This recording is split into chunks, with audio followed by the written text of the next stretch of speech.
It's Wednesday, February 15th, 2017. It's time for WorthPoint Chats with Harry Rinker. I'm Greg Watkins, the editor at WorthPoint.com, and it's time for us to see what Harry Rinker is talking about as far as antiques and collectibles go. Hi, Harry.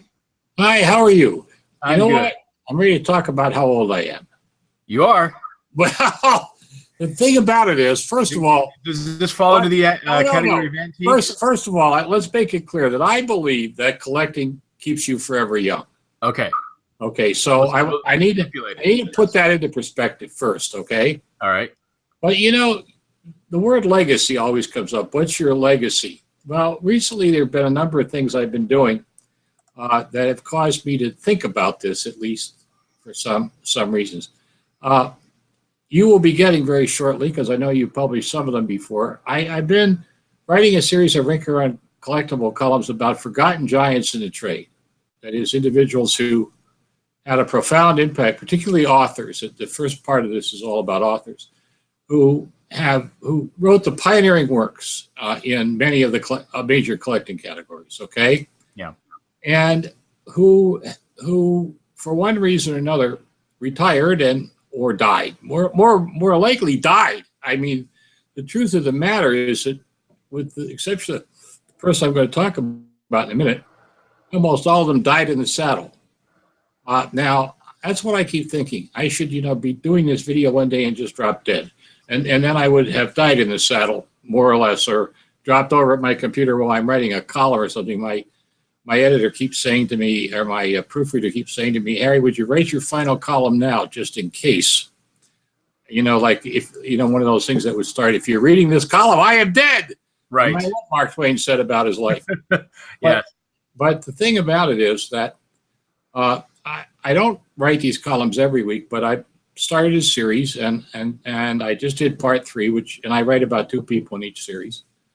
And the first part of it focused on these collecting reference book authors, and then eventually it'll expand to talk about leading publishers and talking about some of the publishers that have gone in the past. Because I'm a great believer, and you're a bit of a historian yourself. I'm a great believer that we don't understand our past, we don't know about our past, and the problem, as so often happens in this trade, is the past that the people know about our trade is the high-end past. The past of the great auction houses, the great collectors whose stuff is in museums. But what about the average person out in the field? Now, I think I still have to get down to Atlanta and help you organize my old reference library that was at Rinker Enterprises. But I must say that I'm beginning to think I need to do it soon, because I need to touch the books again. To remind myself you're missing the touch of probably the smell too of those books. Well, the smell of it, because sure as crap, there's not a lot of them around. However, I had, in the most recent Forgotten Giants column, which you will be publishing probably in about a month or two, I talked about a gentleman named Richard O'Brien. Now, do you know who Dick O'Brien was? No. I do not know. No. And he died in 1912, which just goes to show how quickly he's been forgotten by a lot of people. 1912, okay. No, 2012. Oh, 2012. No, not 1912. 1912, even I would have forgotten about him, but no, 2012. Richard O'Brien did the Big O'Brien Guides to Collecting Toys. And then collecting toy soldiers. Now that I tell you who he is, you know who he is. Right. Fascinating character. The books he wrote on collecting, which are the Bibles for toy collectors, the first eight editions of Collecting Toys and the earlier editions of Collecting Toy Cars and Trucks and Collecting Toy Soldiers, are just the epitome of fine work. And now, O'Brien was interesting because he didn't write all his books. He was one of the first people to create a board of advisors. And, key collectors did sections of the book, and that's what made them so great. Well, anyway, the thing about it was that this wasn't O'Brien's money future. He had a PR agency in New York, and he helped develop people like Rodney Dangerfield. He wrote gags for Woody Allen and Joan Rivers. Really? Did dozens of novels under a pseudonym. Was just involved with all the leading comedians of the mid-20th century. And so here's this guy that also is well known in the toy industry, simply because He loved toy soldiers. He loved toys, all toys, and he loved the history of the manufacturers. And so he created these wonderful volumes, wonderful, wonderful volumes.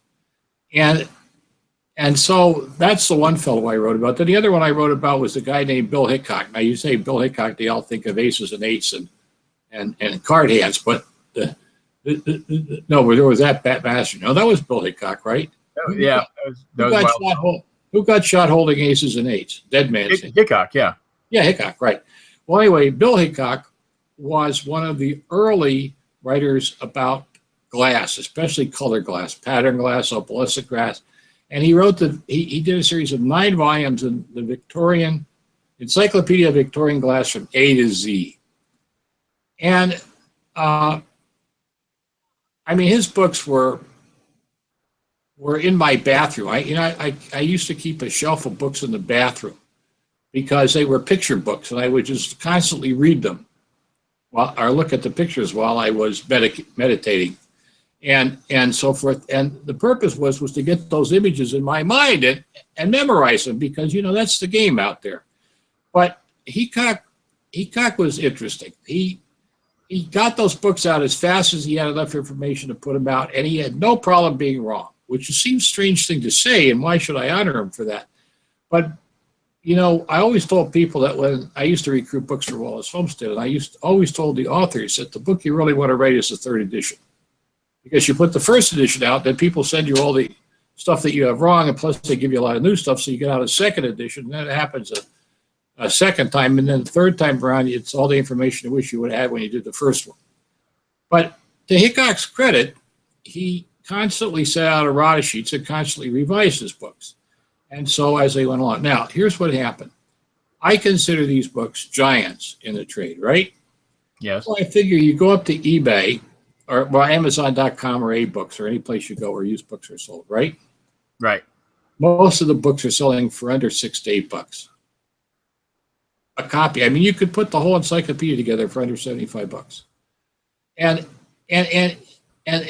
here's why it's important, because forget the pricing information. Today, reference books are largely pictorial price guides. They tell us what exists out there. The prices aren't valid on many more prices. Prices aren't valid in most price guides the day they come out. But the point of the matter is that they are important pictorial guides for people to look at and understand and go through all that. Well, anyway, so I had to sit on my wallet so I didn't whip it out and start buying Hickok's books back again, because I'm just not going to use them. And also because I sitting on the toilet all that time, I memorized them anyway. But the situation is that it disturbs me to see these books by these giants, including some of Richard O'Brien's earliest toy works. Now, interestingly enough, O'Brien started out with a company called Books Americana, which you've never heard of either, right? No, I don't think I have. No, that's right. Books Americana, its claim to fame was the fact that they did the early O'Brien books, but they also did Linda Campbell Franklin's Kitchen Collectibles books. And they had quite a wonderful inventory. Eventually they got bought out by Krause, or was it Wallace Homestead, which then got bought out by, no, they weren't Wallace Homestead. They got bought out by Krause. And Richard O'Brien made a stipulation. He continued with Krause until he did the 8th edition of collecting toys, and then he decided to retire, which this is a long-winded story to get to this point. He retired. Okay, here it comes. Now, well, what he did was he sold Krause the copyrights to his book, and the stipulation was his name had to remain in the title.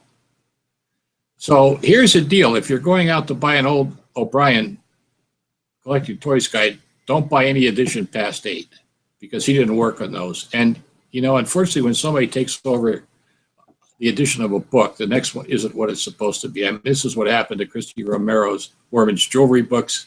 It happened to all the O'Brien titles. In fact, at one point, someone named Karen O'Brien took over one, and I got to tell you what happened. I always thought she was related to O'Brien, but he had to issue disclaimers. I don't even know who this gal is.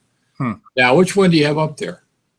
This is Collecting Toys, Volume 7. Volume 7, one of the last ones he did. And by the way, the darn edition went from like 313 pages to 780 pages in the final issue. But come on, look, what is it? 433 plus what? $4 for shipping usually. Probably, yeah. This is the 733 page 1995 edition. Yeah, and you should have them. Well, anyway, now the story isn't about the fact that once an author leaves the title and somebody else takes over it, it usually declines. Although we could get into that, talk about that for a whole hour or two or three or four. Here is the gist of the story. O'Brien quit cold turkey. He just up and walked away. He retired, went down to Beaufort, South Carolina. And you ready for this? At age 63, he became a surfer. That's cool. I was going to say he took his toys and went home. No, he got rid of he just cold turkeyed the whole shooting match. Now, wow. I have to tell you, this is, for me personally, the big dilemma. How do you exit collecting or the trade, right? Right. First of all, when collectors sell off and they're still living, I'm going to tell you a simple truth. They don't sell everything. No, they don't. Didn't you just go through? No, I can speak. I can speak from experience on this. There were 3 jigsaw puzzles that I owned that came initially west to Michigan. 3. Okay, right? Because you had a very large collection. I was pretty damn good about it. Now, admittedly, that one of the agreements I had was if he found duplicates of puzzles, he was to give them back to me, the guy that sold the collection. So of advertising jigs, which I happen to love. So I have 2 boxes filled with advertising jigs, and I got some really great ones. I mean, I had some great one-of-a-kind ones, but so and then I bought some more. I mean, so you can't really. But I admired O'Brien for that. But you always say, well, how will you exit? Now, the easiest way to go cold turkey is to die, right? Well, yes. Well, that is right. You got no choice. You're done with it. And I mentioned that several of these authors that I wrote about in Forgotten Giants died. Still writing and still collecting with their boots on. With their whatever's on, who knows? Yeah, the penny loafers or whatever it is. Whatever they were wearing at the time, right? Yeah, right. But the thing about it is that in talking to some of them, you talk to their kids, and their kids don't even understand the impact of their parents in the collecting field. That was what, and I've got the next part 4 one of the featured authors will be Dorothy Hammond, who famous book, Confusing. I mean, Hammond was involved in a lot of books, but Confusing Collectibles was one of the first books on reproductions, copycats, and fantasy pieces out there. And she deserves a lot of credit. Well, anyway, it's not that I'm thinking of going cold turkey on this business, but the problem is I don't know what cold turkey would mean for me. Okay, I could stop writing my columns, right? Right. I could stop doing these videos. Okay. Yes. I could stop doing the radio show, but I'd still be surrounded by all this shit I still own. Right? Right. So you sell all your stuff? Well, what does cold turkey mean? I mean, well, that's right. The whole concept is completely alien to me at the moment. Although I am going away this coming Friday to visit a friend who is on his last legs. Well, he's not actually on his legs anymore. He's laying in a bed at home with hospice around him. And this is one of those, goodbye visits. Not my favorite thing to do.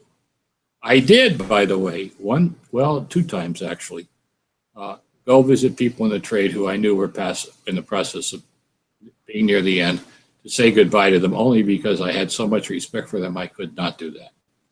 But this is a case of where this gentleman has been a friend of mine for 50 years, and Linda has pointed out to me that if I don't go east, the word divorce may have real meaning. So now, suffice it to say, however, that the grandchildren are 20 miles from this guy's home. So trust me, we will not be lamenting over his bedside the whole time we're there. But anyway, no, I'm going to go say goodbye. And I should, I suppose. However, I made it clear to my wife that should I find myself in those situations, nobody is to come. Not even her. I want to die. You don't want visitors. One time somebody said to me, you know, Harry, sometimes I think you would like to die alone. And I'm thinking to myself, what an interesting challenge. So I went around to my very best friends and said, what would it take to piss you off so much that you wouldn't come to my funeral? Now you know I would be intrigued by that, right? Well, yes. Of all the people I know, you would be the one that could pull that off. Yes, I'm still thinking about that as the ultimate final challenge in life. But we'll see. Who knows? Anyway, well, I know how we spent all this time on it, but this was a good discussion because, you know, I'd love to hear from some of our listeners, our viewers, what they think about. If they had to stop, how would they do it? How about sending your ideas to us at community@worthpoint.com. Community@worthpoint.com. I'd love to hear from you, really, to talk about your ideas and even if you think it's possible, because you know you could take the position I'm taking. It's not possible for me. I mean, I'll tell you right now, it's not. Well, anyway, we did get some interesting objects in, and I want to go to the first one. I think you have a vase we're going to talk about today, right? That's right. Yeah. Now, the person said to me, I have this vase, okay, and I got it back in the 50s at a church bazaar. And unfortunately, it's got a little bit of nick. Can you see the little nick up there at about 9 o'clock on the rim? Well, it's on the base. It's on the base. Oh no, yeah, that's just that's a discoloration, I think. It's got a little nick on the base, right? Yeah, right there. Okay, now let's go back and look at the full vase. And she said, I don't know anything about this. Okay, forget the mark on the bottom for a minute. I don't know when it was made, and I don't know what it's from. All right, now look. If you looked at that vase, what would you tell me? It looks Art Deco. Yes. Why does it look Art Deco? It's the lines and it's the color. That's right. That's right. Art Deco is a contrast of colors. Orange against black, white against tan, you know, and bold colors. Both colors bold, no subtle shades at all, right? Right. Colorful, and so forth. And I mean, just one look at this color, and it tells you 1920s, 30s. Okay, the next thing is that you're right, it's the form. Now, this is an interesting vase. Would you call this form static or not static? I would say not static. Well, I know, but you're wrong. Well, aren't you glad I'm so no? But I'll tell you why. Okay, tell me why. When you first look at it, it looks like this trumpet-like or this thing of water shooting up in the air, right? Like a funnel coming up. Right. Whoom, Okay. whoom, whoom, Yeah, whoom, I can see that. And if it was streamlined modern, the piece would, if it was streamlined modern, that would be the feel of the piece. And that's the difference between Art Deco and streamlined modern. Art Deco is static. What makes this static? The black rim at the top stops the motion. I see. Okay. When your eyes go up, I mean, in a way, it defies what you want. You want that motion of those sweeping sides to continue, right? Yes. And if they would have just cut the vase off and made it all orange in color, right? If they would have just cut the vase off, all right, then you'd say, okay, you know, maybe that's enough to move it more into a streamlined design. But the minute they put that black strip around the top, right, that immediately stops the motion in your eyes. See it? In other words, this piece doesn't have a motion that your imagination carries forward. This piece has a top, a bottom, and sides. Yeah. I looking at this photograph of it, I didn't see the black. Right. But now that you mention it, right. But the thing about it is that Art Deco, besides the two contrasts of colors, is extremely geometric. You know, trapezoidal, hexagonal, octagonal, whoopty-doopty-dangle, or whatever else they've got. All right. Right. So clearly, this is Art Deco. Now, going back to it again, you look at the piece, and I want to just tell our viewers that it's marked, but I want to put it back up there and see if they can tell me where it was made, because if you start looking at, and this, by the way, is not a piece of art pottery. This is a utilitarian piece of pottery that would use at home for flowers or some purpose. It was not a real high-end art piece. All right. So when you look at that and you say, who produced the bulk of these things? You'd say, well, there has to be American firms that made stuff like this, and there probably were, but there was one country that was exporting this by the ton.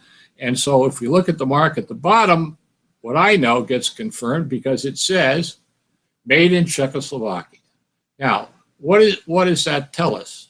Well, first of all, it tells us that it's post 1920, 20 or later, because Czechoslovakia did not exist as a country before the Versailles Treaty of 1919.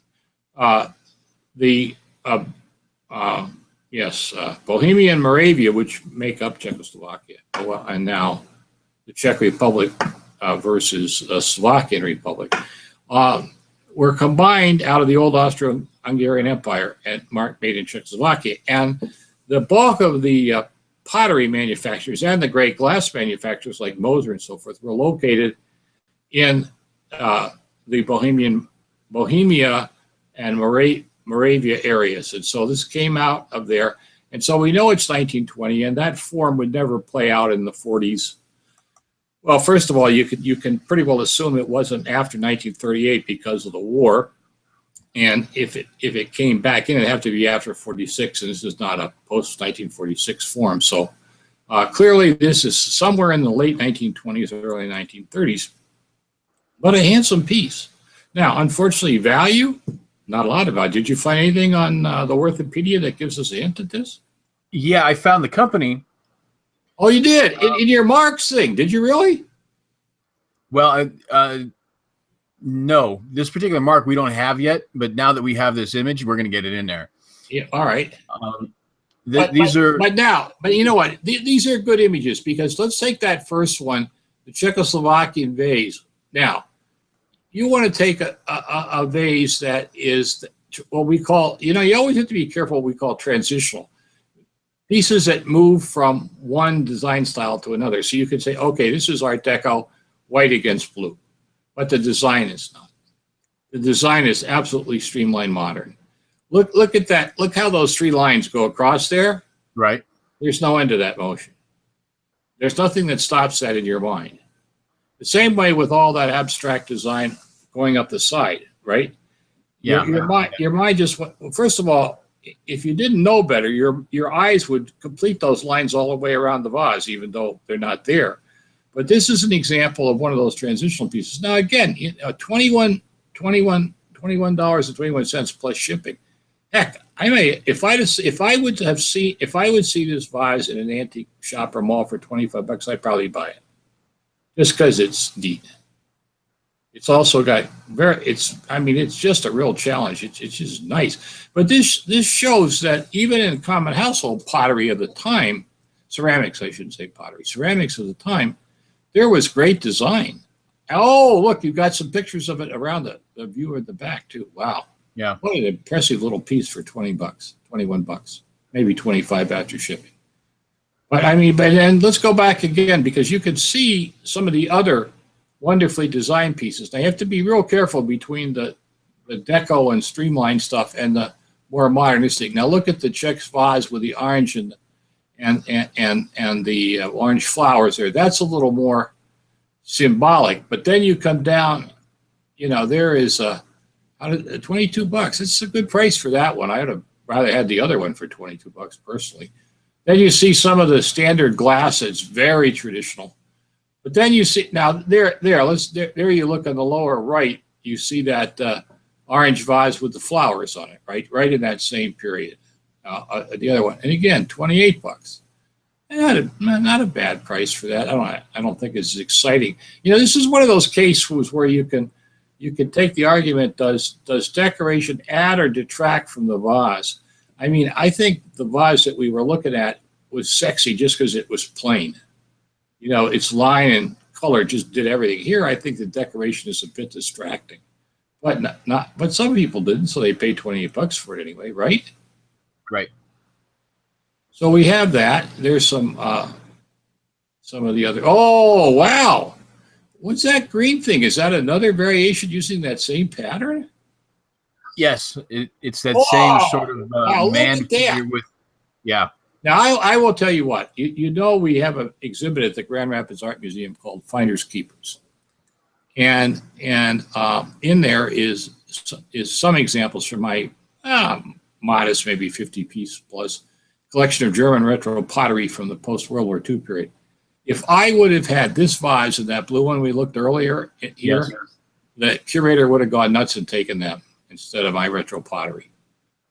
Man, these are great. I know you. Well, this is another thing about collecting. You know, you want to go cold turkey on collecting. We talked about that earlier. Who wants to give up the passion? Who wants to give the sense of excitement of finding this stuff? Really? Yeah, this is cool stuff. It is cool stuff. Well, you know, my favorite term is neat stuff. Well, let's go back real quickly and look at a couple more here. See what we're finding here. Oh, look at that one down there with that. Boy, there's some great modernists. No, the one in blue there at third in from the right. Look at that one. Isn't that neat? Oh, 43 bucks. Hey, how comes when I start using the word neat, the damn price keeps going up? Well, that's because we're getting farther away from the date. So this is 2013. The previous ones were. Oh, got it. If that stuff comes back in the marketplace and now and it's going for lower prices, you let me know so I can bid. Okay. Well, but here again, let's talk about what happened here with Czech collect. There was a huge craze in the 1990s. People started collecting Czechoslovakian pottery made in Czechoslovakia in the 20s and 30s. And there were several reference books done. I don't know if you can find one real quick, but there were a number of reference books, I think from Collector Books, if I remember correctly, that at least two that were done on Czechoslovakian pottery. Man, I love it when I hear that clicking of your keyboard in the background, meaning we are going to have some profound thing whipping up on the screen in a few minutes. Well, let's see. Well, you just type in reference book or price guide to Czechoslovakian pottery, you should be, or ceramics, either one. You have to be careful, by the way, with how you do this. A lot of people like the word pottery, and that's probably the right word. Well, pottery is usually clayware, which is in non-opaque or non-porous. No, a porous substance that has to be glazed over. I don't think a lot of this stuff was porcelain that was there, but actually the correct term for the whole thing is ceramics, and ceramics breaks down into three major categories: clayware, stoneware, and porcelain, and then all the variations of that. But earthenware or clayware is porous. You have to glaze the interior or it won't hold together. How are you doing in the great search for the Czech books? Well, let's see here. Now, in the old days, I could probably name the author off the top of my head, or if I had a copy of one of the old Warman's editions that I had and looked up Czechoslovakia, you could know the name R.A. Forsyth? Tell you what, you talk for a second. I'm going to run over and grab a book. Hang in there. Okay. So I just did a quick search. Away. I'm coming back. You're coming back. All right. I love when you walk away because you always come back with something that we didn't plan, but you just have happened to sit around. So I'm hoping it's going to work. But one of the things we did in the old Warman's books, and that's why, you know, getting copies of the old Warman editions, Warman's Antiques and their prices and so forth. That's it. That's the book. Good for you. Good for you. Yeah. Well, the old Warman books had heads in them, introductory heads, and they were done so that you could look up stuff, and we listed all the known reference books. Now, I grabbed Warman's Antiques and their prices, assuming we had Czechoslovakian pottery in there as a general category, which we must have had at one time, I think. But maybe it was an Americana Collectibles and I grabbed the wrong books. But if you buy the old Warman, if you want to know about what reference books were around in the trade, you ought to get a copy of, say, the fourth edition of Worman's Americana and Collectibles, or this is a 26th edition of Worman's Antiques and Their Prices before it became Worman's Antiques and Collectibles, and just have it on handy that when you want when you want reference books, you can look them up. Now my gang did a heck of a great index for it. Here we are, Czechoslovakian items, and let's see what we have here. And under the reference books in that edition, let's see what we have. Dale and Diana Bartz and Helen Ross, Czechoslovakia Glass and Collectibles. Ruth A. Forsyth, made in Czechoslovakia, which is the one you have from Richardson Publishing, the old antique glass press out in Marietta, Ohio. But see, if you had just two editions, seriously, if you had just two editions, a copy of Worman's Antiques and the Prices of 26 and Worman's Americana and Collectibles, the fifth or the fourth one, you would have a major reference source to existing books in these collecting categories that you would never know about unless you looked in their books, because most of them are out of print, off the shelf. But if you want to see a picture price guide of what's available, here it is, Ruth Forsyth's Made in Czechoslovakia. And that's why these old price guides, which are now really picture book references, they're so darn important. No matter what's written, the pictures are still the pictures. Well, anyway, there we are. We wasted another, as the Car Talk guys say, we wasted another perfectly good night. And you know what's even worse than this? What's that? I started out wanting to talk about a totally different topic, which we'll have to do next week. And you had another picture ready to go, which we'll have to do from what we wanted to talk about, didn't we? Well, but the whole point of this is these talks are largely unscripted, which just means to me I'm too lazy to do it. But the point is, it's always fun to see where they go, right? That's right. And so we hope. And I like it when you challenge me to come up with something. And and you know what? We like to pass along good information to our viewers. Anyway, do you have a question you'd like to talk about? Do you have an object you'd like us to talk about? Well, here it is, community@worthpoint.com. Community@worthpoint.com. Remember also, we're challenging you to send us your thoughts on if you had a quick collecting, could you do it cold turkey? But anyway, when you send a question about images, please give us as much information as possible. Size is extremely important, and much more importantly, attach a whole bunch of pictures so we can take a look at them, especially the pictures need to be of a pretty large size as well, so we can get them up on the screen and let everybody see them. Well, don't tell me that, because sometimes people send me pictures that are so large I can't even look at it. Maybe I should start sending you those emails so you can downsize them for me. Yes. Yeah, I can do that. Somebody sent me this really weird thing that I really wouldn't mind seeing the image of, but I can't seem to capture the image and get it down far enough. But anyway, all right, well, enough of all this. Next week, you better have some background music ready to go. All right. It's happy birthday time for us. 1 year. That's right. We've been doing these chats for a year. Next year, Wednesday, February 22nd. Yes. Isn't that didn't we do the first one on the 22nd? Must have been on a Tuesday or Thursday night or so. It was Tuesday afternoon when we did the first one. I'll have to go back and look at the date, though. Yeah, well, enough of all this silliness anyway. You have a great week. I will. You too. And until next week, happy collecting.